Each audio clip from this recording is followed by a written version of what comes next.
السلام علیکم ورحمۃ اللہ وبرکاتہ۔ معزز سامعین، آج ہم انشاءاللہ سورۃ قریش کا اردو ترجمہ اور مختصر تفسیر کا مطالعہ کریں گے۔ اعوذ باللہ من الشیطان الرجیم۔ میں پناہ مانگتی ہوں اللہ تعالیٰ کی شیطان مردود سے۔ بسم اللہ الرحمن الرحیم۔ شروع اللہ کے نام کے ساتھ جو بڑا مہربان نہایت رحم والا ہے۔ لإیلاف قریش، لإیلافی مانوس کرنے کے سبب قریش چونکہ قریش کے لوگ عادی ہیں۔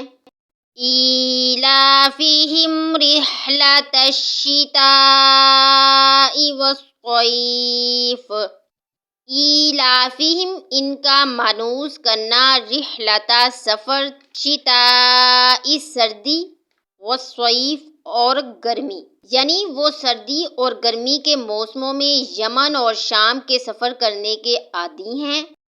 اس صورت کا پس منظر یہ ہے کہ جاہلیت کے زمانے میں یعنی حضور اکرم صلی اللہ علیہ وآلہ وسلم کی تشریف آوری سے پہلے عرب میں قتل و غارت کا بازار گرم تھا۔ کوئی شخص آزاد اور امن کے ساتھ سفر نہیں کر سکتا تھا، کیونکہ راستے میں ایک چور، ڈاکو یا اس کے دشمن قبیلے کے لوگ اسے مارنے اور لوٹنے کے در پہ رہتے تھے۔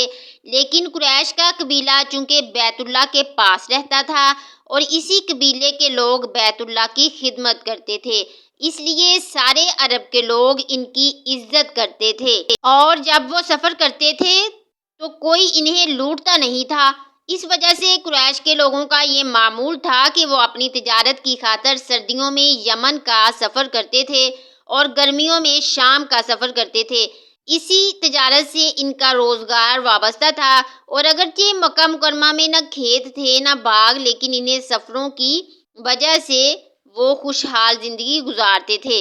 اللہ تعالیٰ اس صورت میں انہیں یاد دلا رہے ہیں کہ ان کو سارے عرب میں جو عزت حاصل ہے اور جس کی وجہ سے وہ سردی اور گرمی میں آزادی سے تجارتی سفر کرتے ہیں، یہ سب کچھ اس بیت اللہ کی برکت ہے کہ اس کے پڑوسی ہونے کی وجہ سے سب ان کا احترام کرتے ہیں، لہٰذا انہیں چاہیے کہ اس گھر کے مالک یعنی اللہ تعالیٰ ہی کی عبادت کریں اور بتوں کو پوجنا چھوڑیں، کیونکہ اسی گھر کی وجہ سے انہیں کھانے کو مل رہا ہے اور اسی کی وجہ سے ہی انہیں امن و امان کی نعمت ملی ہوئی ہے۔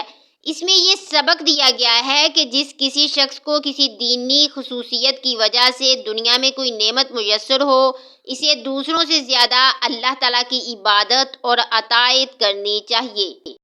فَلْيَعْبُدُوا رَبَّ هَٰذَا الْبَيْتِ، فَلْيَعْبُدُوا پس چاہیے وہ عبادت کریں، رَبَّ هَٰذَا الْبَيْتِ اس گھر کے رب کی، اس لیے انہیں چاہیے کہ وہ اس گھر کے مالک کی عبادت کریں۔ الَّذِي أَطْعَمَهُم مِّن جُوعٍ وَآمَنَهُم مِّنْ خَوْفٍ، الَّذِي جو جس، أَطْعَمَهُم انہیں کھانا دیا، من جوع بھوک سے، وآمنہم اور انہیں امن دیا، من خوف خوف سے۔ جس نے بھوک کی حالت میں انہیں کھانے کو دیا اور بد امنی سے انہیں محفوظ رکھا، انہیں رزق عطا فرما کر فاقہ کشی سے محفوظ رکھا۔ جب عرب کے عام لوگ غربت اور تنگ دستی کا شکار تھے، اس وقت بھی اللہ تعالیٰ نے قریش مکہ کو کامیاب تجارت اور کعبہ کی تولیت کی وجہ سے معاشی خوشحالی سے نواز رکھا تھا۔ ان کے قافلے سارا سال یمن اور فلسطین کے درمیان بلا خوف و خطر سفر کرتے رہتے تھے۔ خدا داد تحفظ کی یہ ضمانت انہیں اس سرزمین میں میسر تھی، یہاں ہر طرف جنگل کے قانون کا راج تھا۔ صدق اللہ العظیم۔ اللہ تعالیٰ عمل کی توفیق عطا فرمائے، آمین ثم آمین، وما علینا الا البلاغ المبین۔